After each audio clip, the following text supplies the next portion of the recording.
Hello বন্ধুগণ, কালকে বলেছিলাম দ্বিতীয় অংশ নিয়ে আসবো, কারণ আগের দিনের ভিডিওটা অনেকটা বড় হয়ে গেছে বন্ধুরা। এর লিগে কিন্তু পুরাটা ভিডিও তোমাদের সাথে শেয়ার করিনি, কারণ এত বড় ভিডিও দেখার সময় হইতো না, তোমাদের এত সময় নষ্ট করার মোড়ও আমার নেই। তো বন্ধুরা, আজকে কিন্তু দ্বিতীয় অংশটা নিয়ে আইলাম। ভিডিওটা কিন্তু একটু কন্টিনিউ করবা প্লিজ, তোমাদের কাছে আমার একটা রিকোয়েস্ট রয়ে গেল বন্ধুরা।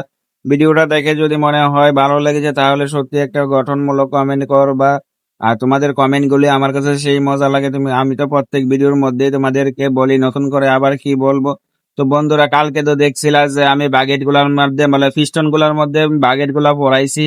তো আজকে কিন্তু এটার আমি ওই ডাস্টবিনের মধ্যে ফিটিং করে লাইছি। তারপর নতুন এক জোড়া ব্রেক শু কিন্তু লাগানো হইতাছে। এটা কিন্তু সামনের টায়ার, সামনের অটো গাড়ির সামনের টায়ার, টায়ার সরি না, মানে সামনের চাকার হুইলের মধ্যে আমি কিন্তু একটা আহ, নতুন ব্রেক শুর সেট লাগাই দিছি। কারণ কেরে এটা ব্রেক শুটা কিন্তু খারাপ হয়ে গেছিল, ব্রেকটা কম ধরতো। তো এই কারণে কিন্তু যে ব্রেক ডামটা আছে, এই যে আমার পায়ের সাথে আছে, দেখো ডামটা দেখা যাইতেছে, ডামটাও কিন্তু নষ্ট হয়ে যাওয়ার জোর লইছিল। তো এই কারণে কিন্তু আমি ব্রেক শুটি নতুন লাগাই দিছি। তো নতুন লাগাই দেওয়ার কারণে কি হইছে জানো নি বন্ধুগণ, ব্রেক তো মিলাইতেছি, ব্রেক ইয়ার ছাড়তেছি, ইয়ার ছাড়ার সময় ব্রেক ট্যাক লাগাই টাগাই সেটা ইয়ার টিয়ার ছাড়তাম গেছি। তো আমি তো 2 বা 3 বার ইয়ার ছাড়ছি পরে, ব্রেক তো মোটামুটি ঠিক জায়গাটায় পড়ছে।